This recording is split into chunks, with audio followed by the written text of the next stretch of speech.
Hello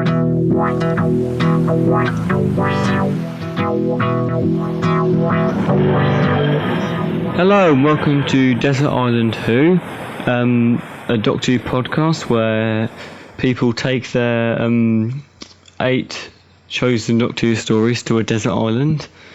Joining me as always is my co-host Will. Hello. I'm Conrad, and our guest today is Keith from the Traveling the Vortex Podcast. Hello guys. So before we get into your list, in case any of our listeners don't know the background about the Traveling the Vortex podcast and things, would you mind saying a bit about how you got into that and how sort of that came about and stuff? Yeah, absolutely. This was back in about 2010. I was starting to watch Doctor Who and hadn't gotten around to it yet, and my 2 co-hosts, Glenn and Sean, were lifelong fans. And so they decided, well, let's start a podcast where we go through the show and introduce me to Doctor Who. And we started with A Christmas Carol because that was just what aired. So we started around Christmas of 2010.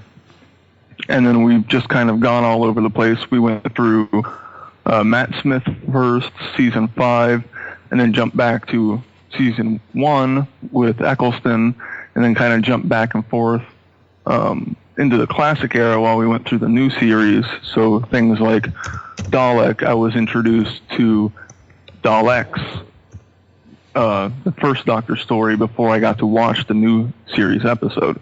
So we've just kind of jumped around and done everything, and I've become such a huge fan of the show thanks to the podcast. So, has there been any particular memories you've had from the podcast that you've enjoyed more than others?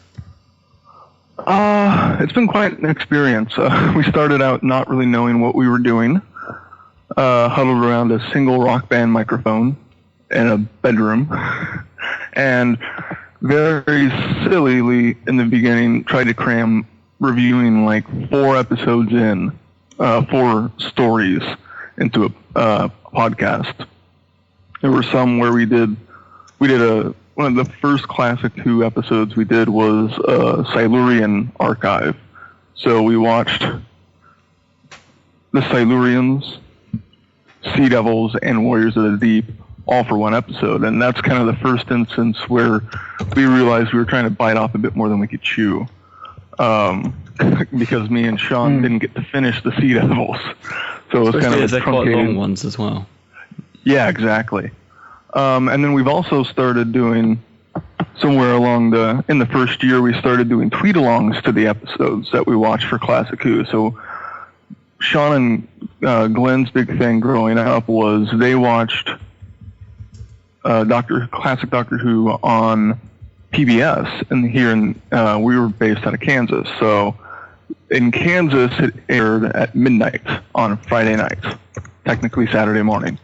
So we started doing what we call Friday Night Who, where every Friday night at midnight, we choose an episode and we tweet along to it. And so we've gotten quite a big following that way, and that's been a lot of fun. And we most recently just did, we're at a convention called British in Omaha, Nebraska.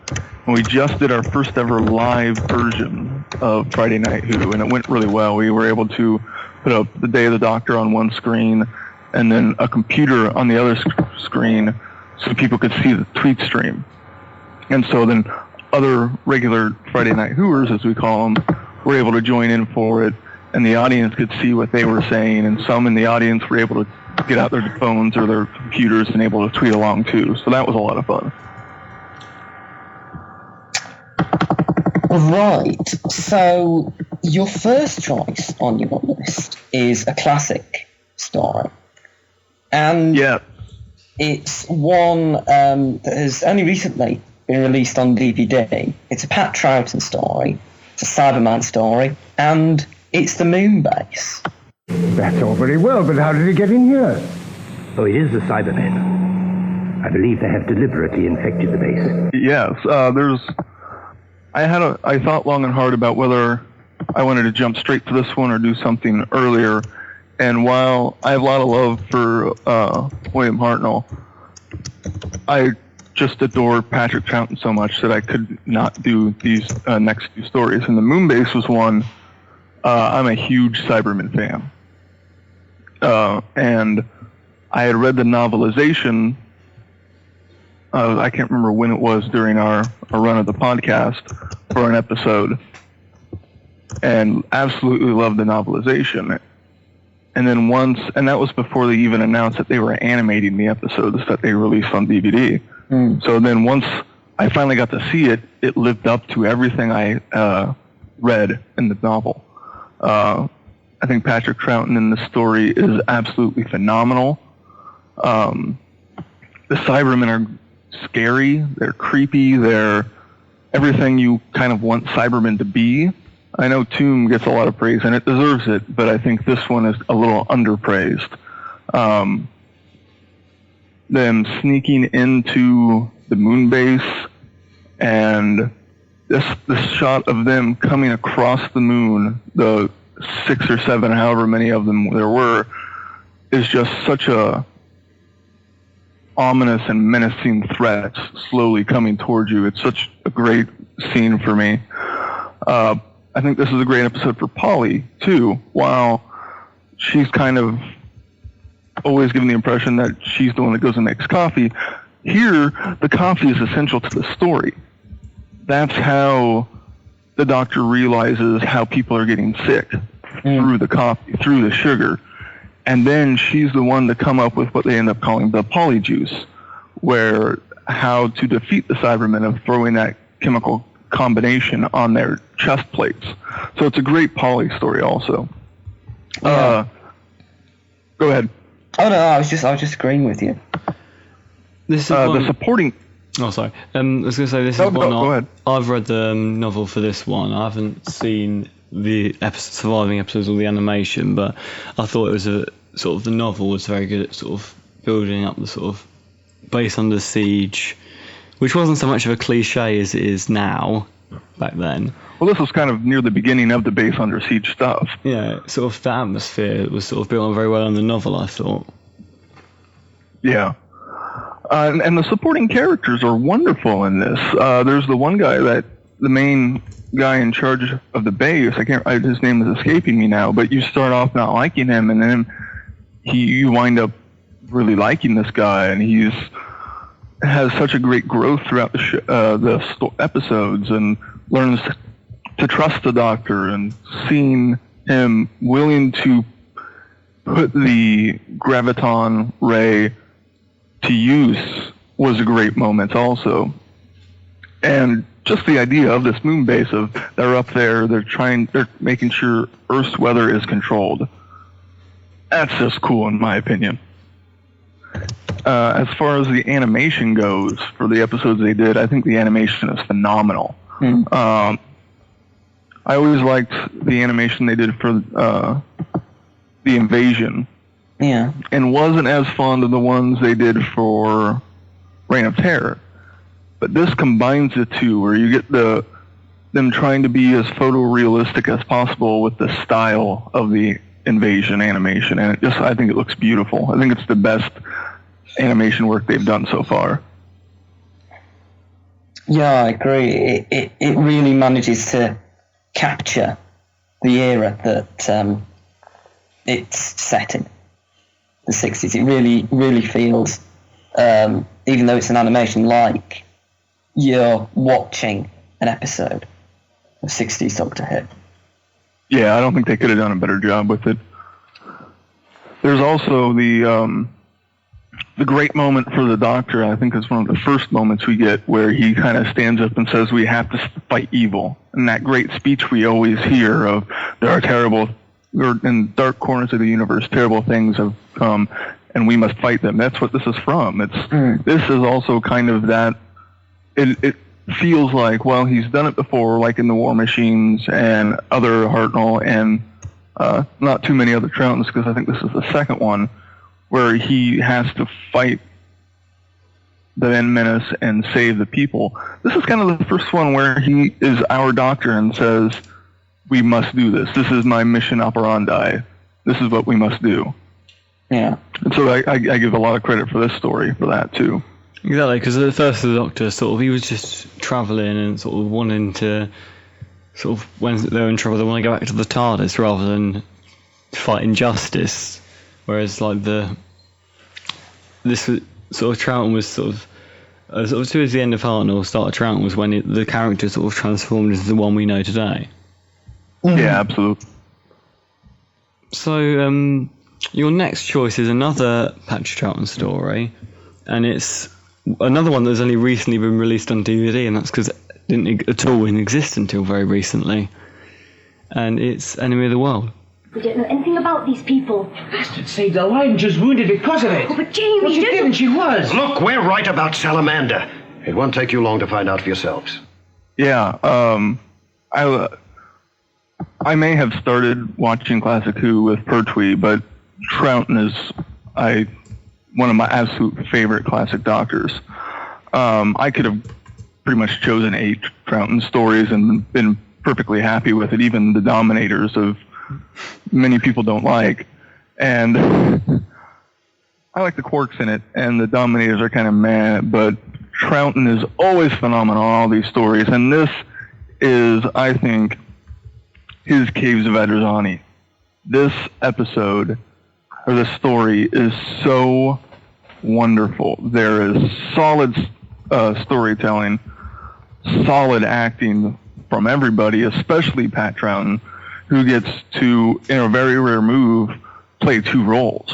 I mean, there are other stories where we kind of get the 2 different Doctors, but not this extreme, or 2 different versions of each character, but like the Doctor is still the same, like in Inferno. This is one where you get to really see the acting chops of Patrick Troughton.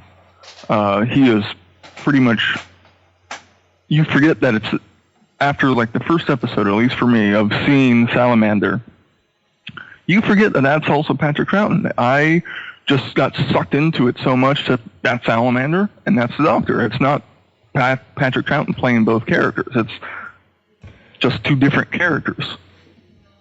I think this is such a great treasure that we've found it. I'm so happy that it was found, because as great as Web of Fear is, this was an undiscovered classic and treasure.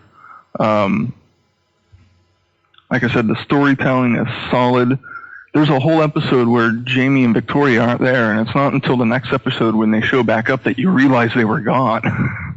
Because the storytelling is so engaging, and you just get sucked into it so much. And then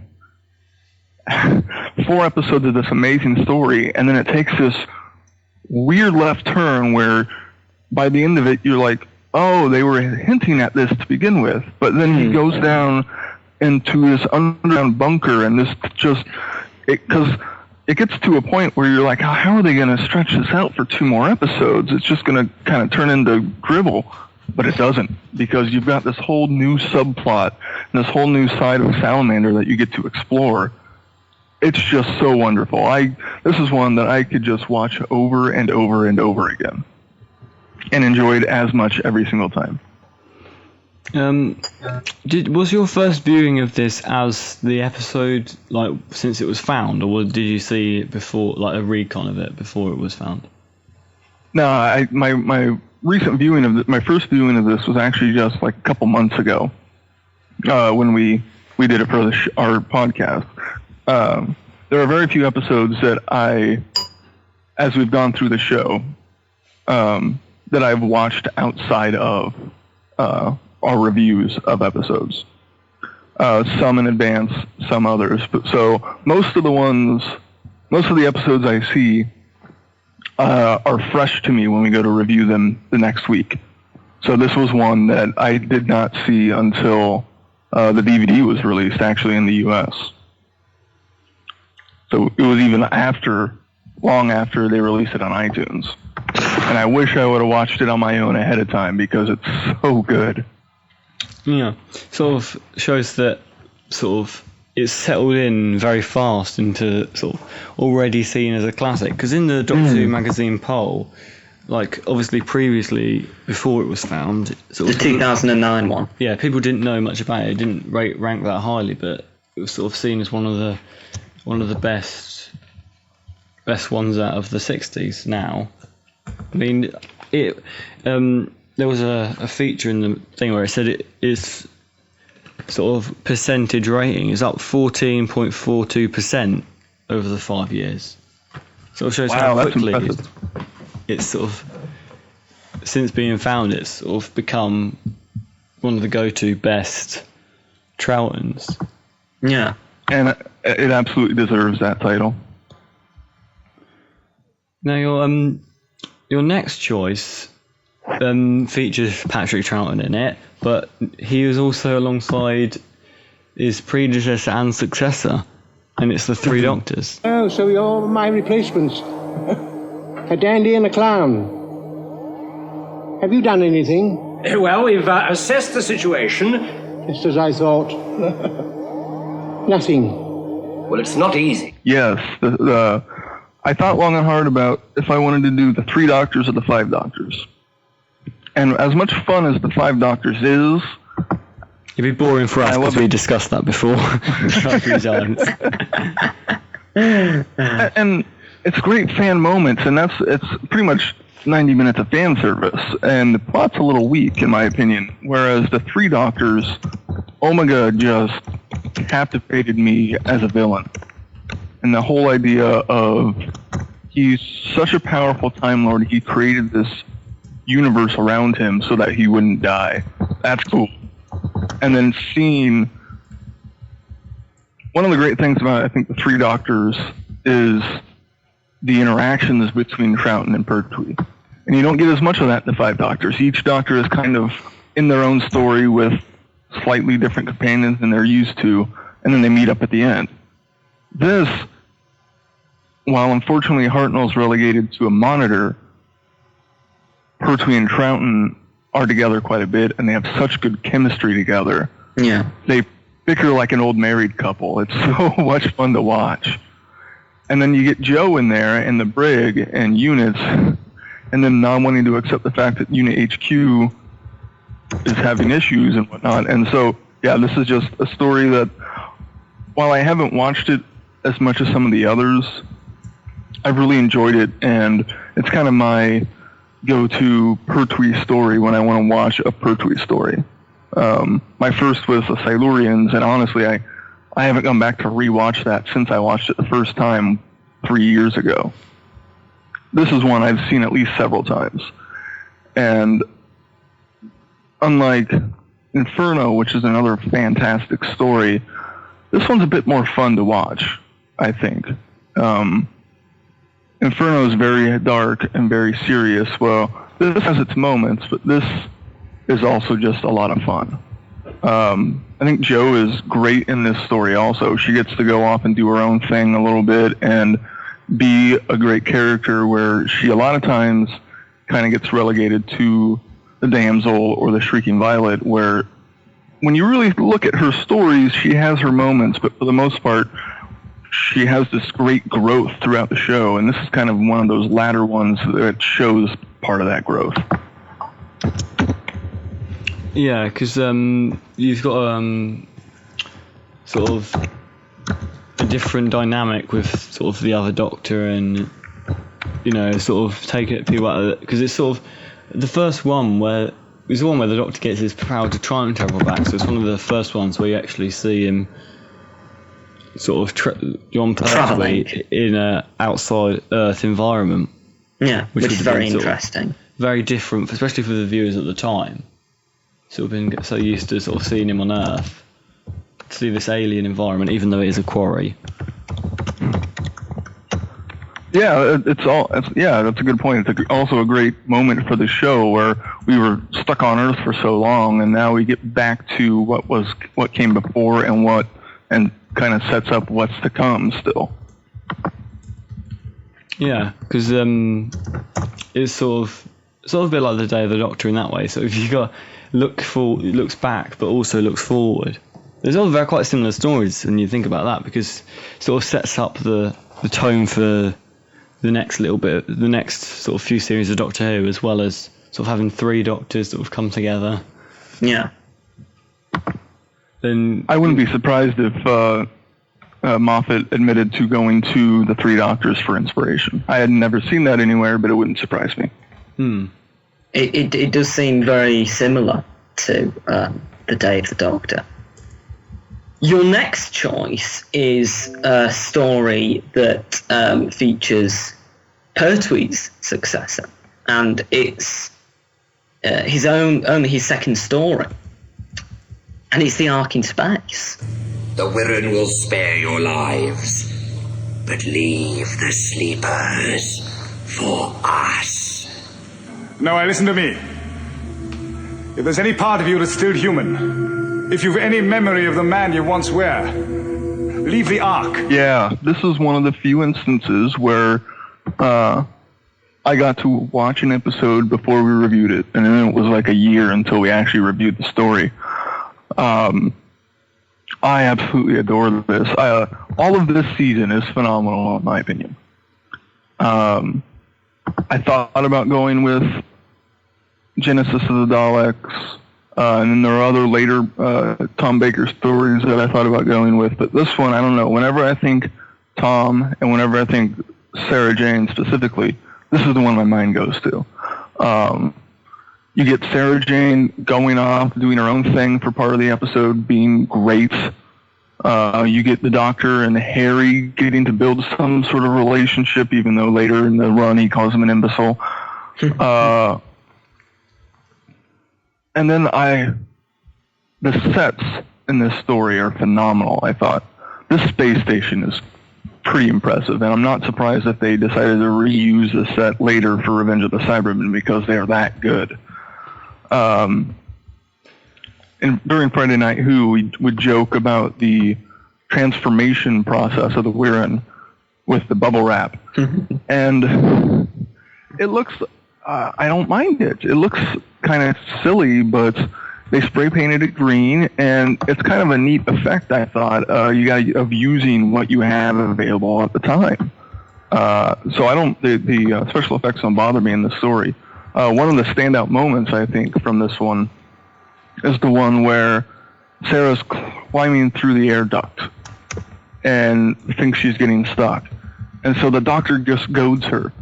And that's where you kind of see a little bit of the Doctor that we knew previously with Pertwee, but a new side of him too, and it perfectly symbolizes his and Sarah Jane's relationship, where he has complete faith in Sarah and knows that she's going to do what she needs to do, but sometimes he knows she needs a little bit of a prod, and the best way to do that is to tease her and make fun of her. Such a great character moment for both of them, I thought. Yeah. Yeah, because obviously Sarah Jane wasn't a new companion. She'd been with John Pertwee for a few of the episodes, so it's last season. Exactly. So it's sort of a different dynamic with a new Doctor, but it's not an entire. She knows the Doctor, but it's sort of a thing. Does she really know this new Doctor? Yeah, is he different than what I knew before? Capaldi, they're going to do a Capaldi and Clara this series coming up. It makes me wonder, because there's a lot of different carryover companions that they could go to for inspiration. Most of Five's beginning companions, Perry. So it'll be interesting to see how they do that. But, other than like Adric or Rose, she is the one who sort of spent the longest with the Doctor before the change. So it's sort of a different. Yeah. So it's sort of so she really does know the Doctor before as well as after. But when you think like Sarah Jane, you think of her as being with the Fourth Doctor. Yeah. So he sort of became the definitive one. Companion. Yeah, she really, and for a huge generation of people, especially here in the U.S., where, from what I understand, they got them so much later than over in the U.K., and so a lot, like I know Glenn and Sean growing up, that's who was the Doctor and companion pairing was Tom and Sarah. that's just who it was. And that's who it was for a huge amount of people, kind of at the peak of Doctor Who's popularity in the U.S. in the 70s. And I think for the arc in space, it's also just a fascinating story of these people that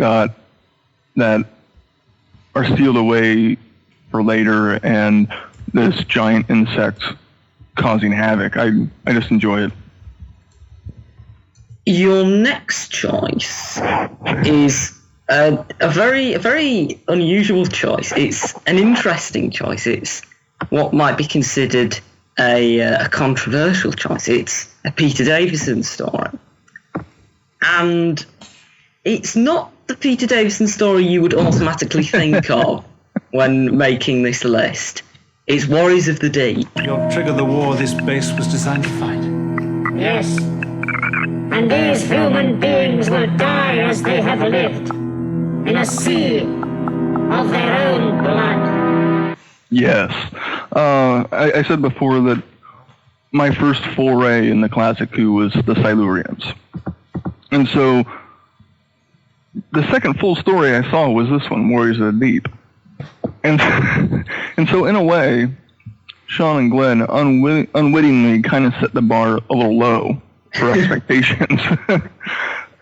But and we just recently went back and rewatched this. Are there mistakes made in this story?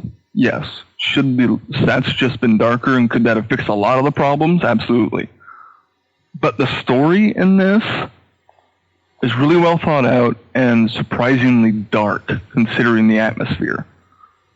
You end it with "there should have been another way." I mean, that's such a dark ending and a down ending to this story. As a podcast, we've kind of embraced the parts of the show that other fans don't seem to like as much, like the Merca. For the longest time, the Merca was kind of our mascot. Kind of still is to some extent, just not as heavily used. I thought the Merca was phenomenal. But I also was explained to and knew the history of the Merca and how they were rushing to get it done. And we're still working on it up to the moment of filming.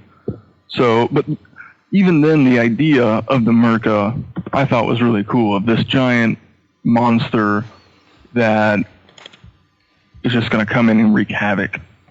And it's kind of a pet to the Silurians and the Sea Devils.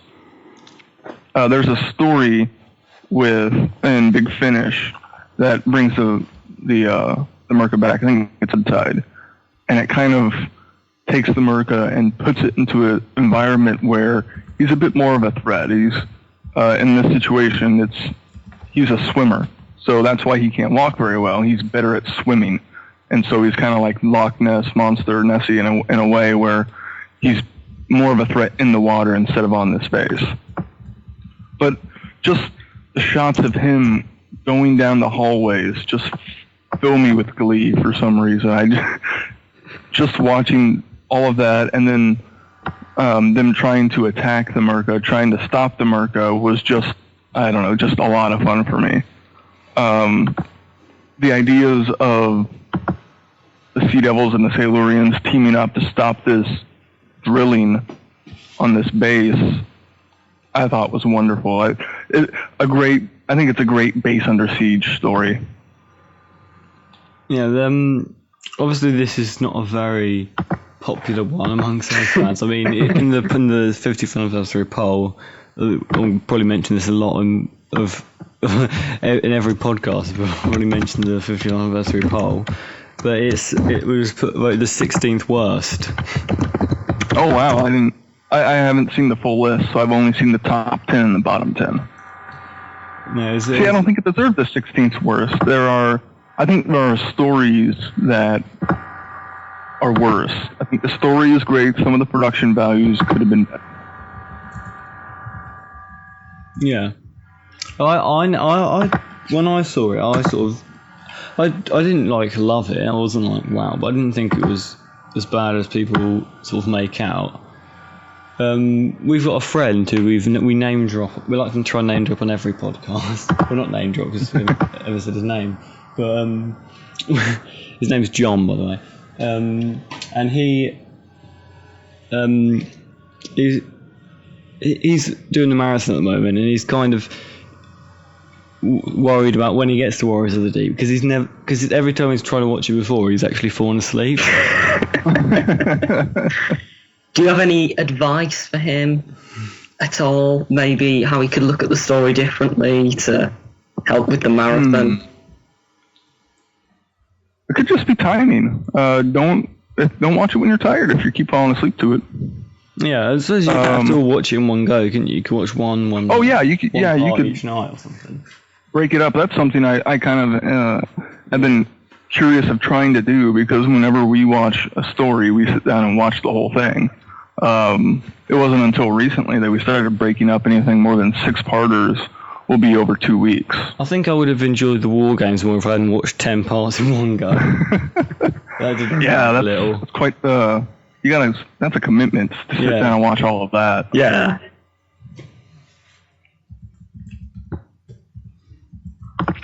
So, do you think that the Warriors of the Deep brings back the Silurians, as well as something like the Hungry Earth, which brought them back for the new series?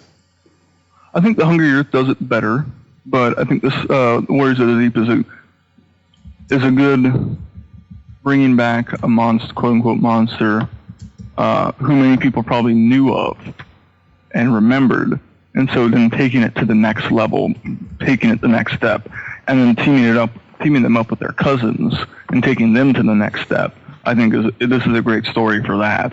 It's a great, quote unquote, evolution for the Silurians, even though some of their abilities are a little bit different and have changed a little bit since the last time we saw them. Yeah.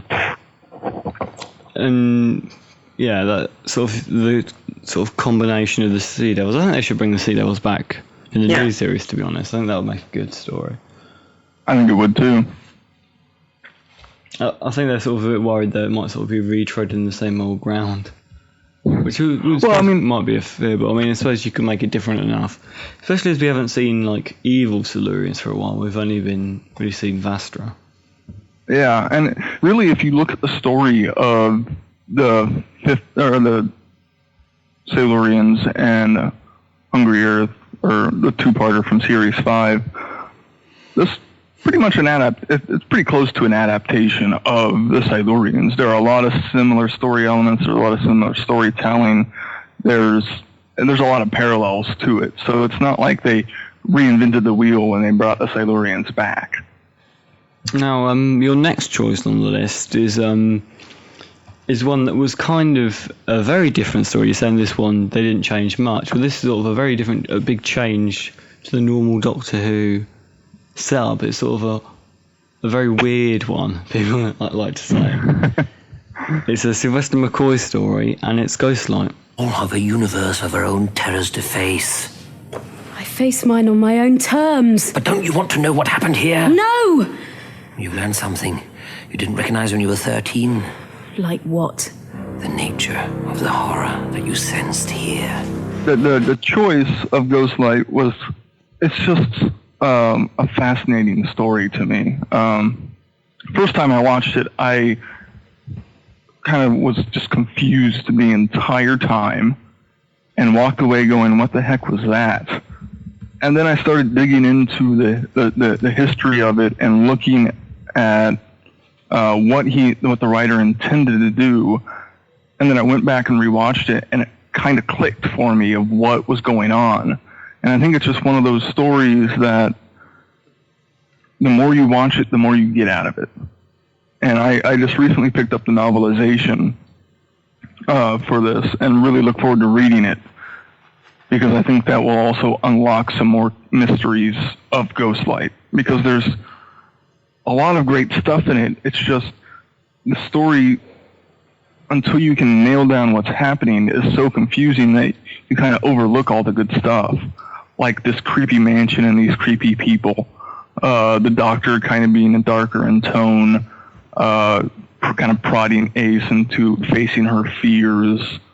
Ace is phenomenal in this, and it's kind of a different approach to the character than we've had before, where she was beating up Daleks with the baseball bat, and now she's vulnerable, and it's a great exploration of her character. And just the setting in itself is so atmospheric and so gothic. I thought it was wonderful. The thing about this one is it's sort of, it can be a bit confusing and sort of, not all of it makes sense. But when I saw it, I sort of tried not to worry about any like sort of things that might not make sense, and just sort of try to just watch it for what it is, sort of like a just enjoyable 3 episodes of Doctor Who, and I enjoyed it. Sort of just take it for what it is. If you try and overthink it and sort of think, oh well, what does everything mean? You know, it sort of ruins sort of what you know, sort of the mystery of it.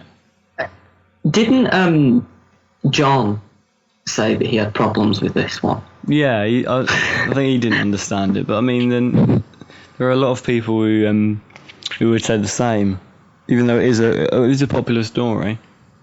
Yeah, it's more popular than I realized. Just going and looking online, a lot more people like it than I expected after watching it. It's almost it's the existential Doctor Who story. It's it just has that feel to me. And in high school, I read The Stranger by Albert Camus and loved it. And I think that part of me is what likes Ghostlight. Yeah. No, yeah, I know what you mean, because it's sort of a very sort of different to the normal thing, but that's sort of good, because they, as it was the sort of the last series of Doctor Who, they sort of wanted to sort of mix things up a little. Try and be as different as possible. Yeah, and it worked, I think, but unfortunately it was a bit late. Unfortunately, because I think if they would have been able to continue, we would have got some really fascinating stories. Yeah, I think it would have been, like, the next few series would have been really good. Yeah. I want to give a quick shout out to Happiness Patrol, because that almost beat out. If it weren't for my love of Ghostlight, I think Happiness Patrol would have landed on this list. I know it gets a lot of bad rap, but I thought that was an absolutely fun story with great allegories. Yeah. It's sort of another one which has sort of got a different feel to it. And your next choice on the list is a very different story.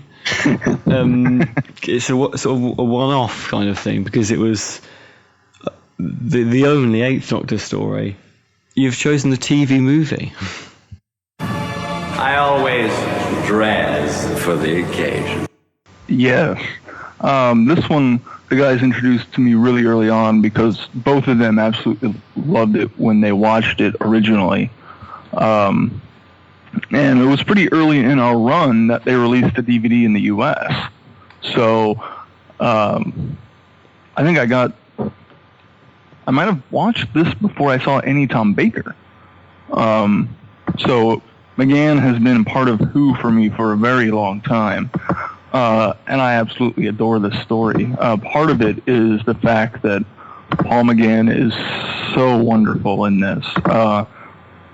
It's my classic Who Doctors are constantly a tie between Troughton and McGann. Not just for this, but for his Big Finish stuff. And they just continue what was started here. There's so many great moments with him throughout the entire thing, with him celebrating how well the shoes fit. Such a great character moments. Him, when they're trying to get to that clock to get the beryllium, and he pulls the gun and says, well, no, I'm not going to use this, but I'll shoot myself. It's just, that's so very much the Doctor to me, and such great moments for him. I think Grace is a great reluctant companion and doesn't want to kind of. It's a great attempt to try to bring it to a broader audience. Well, unfortunately, it failed. Darn Roseanne. I think Grace was a great way to kind of bring it in, and Eric Roberts as the Master is so cheese-filled goodness. Yeah. It's kind of what you expect from Eric Roberts. I mean, he's dressing for the occasion. He's chewing the scenery as much as he can, and that's what he does. And he's not the first Master to be a little camp, though, is he? No, really, he isn't. And I think he plays it perfectly in line with what came before, with the Master taking over a body, and a lot of people kind of railed on the fact that the Master can't be American, but really he's not. He's just inhabiting an American body. He could take anybody, couldn't he? He could take a cat, for instance. In fact, Eric Roberts does play a talking cat in a film. So maybe that is Doctor Who canon, and maybe that's what body he took next. He's got to find somewhere to go. I mean, why not? But yeah, I mean, I suppose it was quite a big thing, because I mean, Eric Roberts is a fairly well-known actor. I mean, he's been in a lot of things and before and since, so it's not. So yeah. It was probably, they thought, oh, this is quite a big coup for the show, to, even though it's only a pilot, to get quite a big actor in as the Master. Yeah, I mean, they needed. From what I understand, the producer had to really fight to get Paul McGann on as the Doctor, and somebody British, because they wanted to do someone American, and so they also needed the quasi star power of Eric Roberts to kind of sell this and get people's attention and take it seriously. No matter what people actually think of Eric Roberts, he is a name, and they needed a name attached. Even though it didn't exactly work, because the viewers and the viewership in America was sort of what let it down, because the viewing in the UK was quite good. It was the popularity in the US, which was I think everyone was watching Friends that night. Probably. Well, it was the Roseanne finale. The series finale of Roseanne they put this up against. Of course no one's going to tune in. I think it was a series finale of Frasier as well, wasn't it? One of the seasons of Frasier. Wouldn't surprise me. It was like nearly, end of a season run of anything. It's going to be... If they would have waited a couple weeks and put it in the summer where there's a doldrum of programming, I think this would have been a huge success. Exactly. So it's just the scheduling and stuff. Yeah. I also love the console room for this story. So wonderful. The giant beams and the kind of Victorian setting, I think, is such a cool console. And something, I think there's a lot in this story that New Who you can look back and go, oh, that's where they got that from. Like the moving monitor that we get in 11's run, that's hanging from the ceiling. As controversial as it was, the kissing. I think this laid a lot of groundwork and makes a great transitional piece between new series and old series. Yeah, because it's sort of a lot of it was sort of saying, well, Russell T Davies, when you bring this back, don't do this. Because there's a lot of things, there's a lot of things which, as fans, we can enjoy, like the little references and all that, like the Eye of Harmony and all the canon in it. Even though obviously some of it wasn't seen as canon for a while, but. All the past references and having the Seventh Doctor in it. Fans looking at it, we sort of think, oh, that's cool. But as a new viewer, it's not as much there. Yeah, I can see that. They could run with it, but it's not as accessible as something like Rose, which is its problem. Yeah. I think there's nothing wrong. It's not like a particularly bad story. It's a good runaround, sort of, with a new Doctor, sort of very good actor as Paul McGann. But it just wasn't accessible enough for sort of a new audience, I don't think. Yeah, I could definitely see that. I think one of the things about it is it felt like they needed to say, no, this is still the same show did with Rose, because I think with the new series, they had those little references in rows, but then they could build on it and show us throughout the rest of the season this is still the same show, just with a new window dressing on it. Whereas this, they had one shot and didn't have another 12 episodes to show that this is still what came before, just new. So they tried to cram it all into one feature-length story, and for a new viewer, yeah, it could be a bit troublesome to get into. But I also like some of the references are very subtle, like the gold dust. Well, that's a very subtle, without overstating, reference to the Cybermen, I thought. Yeah. It's like, well, why would he have gold dust? Oh, yeah, to fight Cybermen. Of course. It makes sense now. It's one of those things where if you don't know that history, it's kind of, well, what? Why would he randomly have gold dust? What's going on there? Now your next choice and your final choice is another one which is sort of a movie length one that was seen by a lot of people, but arguably not more successful. In fact, it is The Day of the Doctor. I moved on. Where? Where can you be now that you can forget something like that? Spoilers. No. For once, I would like to know where I'm going. No, you really wouldn't. Which has been picked quite a few times before. I think it's the most popular one. It's the most popular one. Like 4 people have picked it. Well, I think it's the best new series has to offer so far. And I'm a huge proponent of Matt is my doctor, so I could easily choose 8 Matt stories. No problem. And that's part of why I kind of shied away from any new series stuff, is because there's a lot of good stuff in the show. I mean, you could go through the entire run and pick several from Eccleston, several from Tennant, several from Smith, and have 8 just there. But this, I think, encapsulates all of what's great about the new show, while still honoring the old show, and then, as we said earlier, looking ahead to the future. It's such a perfect 50th anniversary story, filled with references and emotion, and just is I think a fairly solid story. There's a few things that you could probably nitpick about it, but when you got the trappings of the anniversary around it, it kind of washes away any complaints I have about the story. It's just so wonderful, and for some reason, this story hits me in the feels more than anything else. Like from the first time I watched it, and it's grown exponentially since then. Every time I rewatch it, pretty much from the moment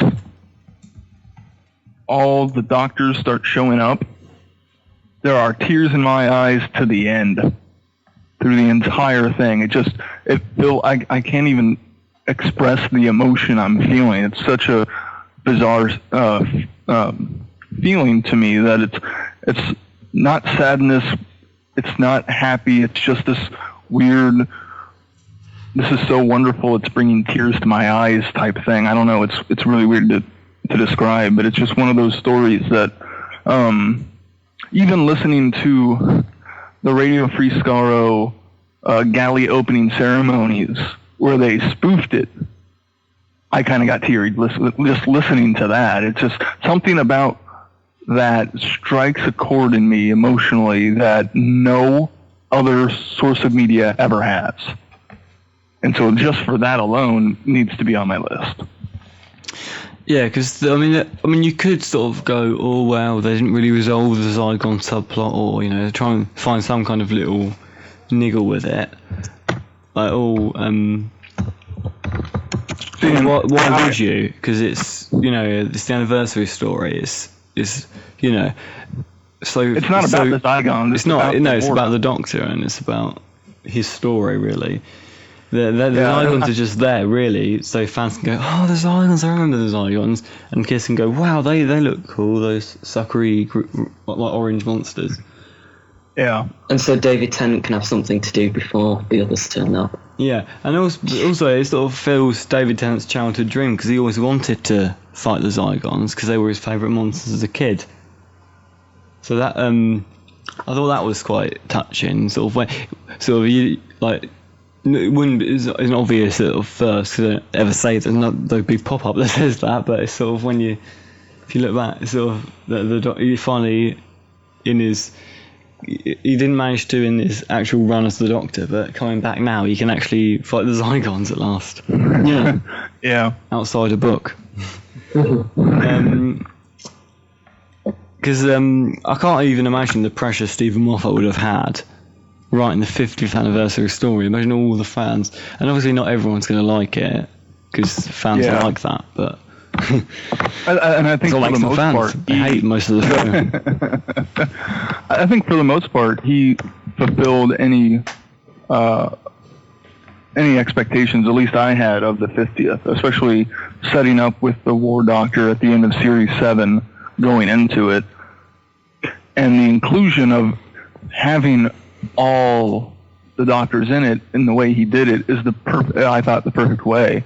And then having the 5-ish Doctors reboot follow it up was just a great homage to everything else. I think it's kind of one of those things that it's just spot on. Because I mean, there's something for everyone, isn't there? Because if you like the classic series and you're not too big on the new series, you got Zygons, you got Unit, you've got all... Well, and the War Doctor very much feels like an older Doctor. Yeah, he criticises sort of the wavy hands and pointing the sonic screwdriver, which a lot of people have criticised, and sort of shows that Moffat sort of knows, and he sort of says, oh, we should tone this down. Hopefully they will in the new series anyway. But you've even got Tom Baker. I mean, what more could you want, really? Tom Baker's in it. I mean, who knows what role he's actually playing? Who cares, really? And if you like the new series and you've not really seen the classic series, sort of you could discover more about the classic series. While also there's stuff for you. You've got David Tennant, you've got Billy Piper's in it. You've got obviously Matt Smith. You sort of got Osgood sort of as a sort of a fangirl type classic fan, but also a classic fan because you've got the Tom Baker scarf. Yeah. The coral TARDIS. Yeah. Oh, and then the roundels too. The round things, or as they call them. Yeah. It really does kind of serve a great purpose where between the movie and Series 1, there's always felt like there's been this big gap. And the two don't truly bridge. And this really does bridge the gap between the two. Your next choice, obviously, it's not you finished your TV choices, and your next choice is your book choice. Though we don't usually allow novelizations, but I've made an exception for this one because the story in question that's been novelized never actually made it to TV, and it's Shada. Yeah. Honestly, there's a very small handful of books that I've read. And this is one that we did for the show that I absolutely loved. Gareth Roberts absolutely captured Douglas Adams' voice for the entire thing. The story is just good. It's just, I think, it's kind of a shame this wasn't made, although I don't know if it could have lived up to what ended up being in the book. The book is kind of the definitive version of this story, I think. And I don't think if it were televised, it would have kind of been as good as what I was able to put in my head. It's such a good read. It's a fast-paced, and it's decent length, too. So that's key on a desert island. If you want a decently long book to read, so it takes more time. And I think it's just a great story, and one that, of the books I've read, it's definitely the top of the stack. Yeah, I really enjoyed reading this one. I thought, because I'd seen the webcast of Shada with Paul McGann, and I enjoyed that. And I was when I was going to get the Shada book, I was a bit sort of thinking, oh well, I've seen the webcast. Is it going to be sort of different? Is it going to put me off? I did sort of imagine some of the the minor characters, I did imagine them in the same sort of voice as the ones from the webcast. But I mean, the Doctor is, it's Tom Baker's Doctor, and it's just the way it's written. It sort of reads like you're reading like a Hitchhiker's Guide to the Galaxy or something. The way he's written it, Gareth Roberts, but without you thinking, oh, this is him trying to sound like this is Gareth Roberts trying to sound like Douglas Adams. You just think I'm basically reading Douglas Adams. Oh yeah, absolutely.